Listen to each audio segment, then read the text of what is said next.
ಇದು ಉತ್ತರ ಕರ್ನಾಟಕ ನ್ಯೂಸ್ ನ ಬಿಗ್ ಇಂಪ್ಯಾಕ್ಟ್. ನಮ್ಮ ವರದಿಯನ್ನ ಆಧರಿಸಿ ಮಕ್ಕಳ ಹಕ್ಕುಗಳ ಆಯೋಗದಿಂದ ಸ್ವಯಂ ಪ್ರೇರಿತ ದೂರು ದಾಖಲಾಗಿದೆ. ಸುದ್ದಿ ಬಿತ್ತರವಾದ ಕೇವಲ 24 ಗಂಟೆಗಳಲ್ಲಿಯೇ ಆಯೋಗ ಎಚ್ಚೆತ್ತುಕೊಂಡಿದೆ.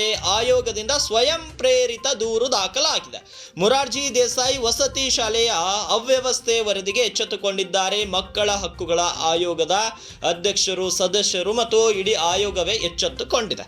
ವಿಜಯನಗರ ಜಿಲ್ಲೆಯ ಕೊಟ್ಟೂರು ತಾಲೂಕಿನ ಕಂದಗಲ್ ಶಾಲೆಯ ವಿರುದ್ಧ ಸೊಮೋಟೋ ಪ್ರಕರಣ ದಾಖಲು ಮಾಡಿಕೊಂಡಿದ್ದಾರೆ. ಇನ್ನು ಶುದ್ಧ ಕುಡಿಯುವ ನೀರು ಮತ್ತು ನೈರ್ಮಲ್ಯದ ಕೊರತೆಯಿಂದ ಮಕ್ಕಳು ಚರ್ಮ ರೋಗಕ್ಕೆ ತುತ್ತಾಗಿರುವ ಬಗ್ಗೆ ನಮ್ಮಲ್ಲಿ ವರದಿ ಕೂಡ ಪ್ರಸಾರವಾಗಿತ್ತು. ನಮ್ಮ ವರದಿಯನ್ನ ಆಧರಿಸಿ ಆಯೋಗದಿಂದ ಸ್ವಯಂ ಪ್ರೇರಿತ ದೂರನ್ನು ದಾಖಲಿಸಿಕೊಳ್ಳಲಾಗಿದೆ.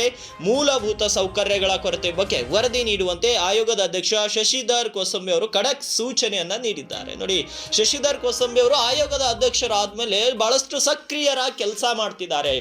ಮಕ್ಕಳ ಹಕ್ಕುಗಳಿಗಾಗಿ ಮತ್ತು ಮಕ್ಕಳ ಹಿತದೃಷ್ಟಿಯಿಂದ ಆಯೋಗದ ಅಧ್ಯಕ್ಷರಾಗಿರುವಂತಹ ಶಶಿಧರ್ ಕೋಸಂಬೆ ಮಾಡ್ತಿರುವಂತಹ ಕಾರ್ಯ ನಿಜಕ್ಕೂ ಮೆಚ್ಚುವಂಥದ್ದು. 5 ದಿನಗಳ ಒಳಗಾಗಿ ಕೈಗೊಂಡ ಕ್ರಮದ ಬಗ್ಗೆ ಸಮಗ್ರ ವರದಿ ಸಲ್ಲಿಸುವಂತೆ ಆಯೋಗ ಕಟ್ಟುನಿಟ್ಟಿನ ಆದೇಶವನ್ನು ಹೊರಡಿಸಿದೆ. ನಮ್ಮ ವರದಿ ಬೆನ್ನಲ್ಲೇ ಕಂದಗಲ್ ಮೊರಾರ್ಜಿ ಶಾಲೆಯ ವಿದ್ಯಾರ್ಥಿಗಳ ಸಮಸ್ಯೆಗೀಗ ಮುಕ್ತಿ ಸಿಗಲಿದೆ ಅನ್ನೋ ಒಂದು ಆಶಾಭಾವನೆ ಕೂಡ ನಮ್ಮಲ್ಲಿ ಮೂಡಿದೆ ಮತ್ತು ಇಡೀ ರಾಜ್ಯದ ಜನರಲ್ಲಿಯೂ ಕೂಡ ಮಕ್ಕಳ ಹಕ್ಕುಗಳ ಹೋರಾಟಕ್ಕಾಗಿ ಆಯೋಗದ ಅಧ್ಯಕ್ಷ ಮಾಡ್ತಿರುವಂತಹ ಕಾರ್ಯ ನಿಜಕ್ಕೂ ಮೆಚ್ಚುವಂಥದ್ದು.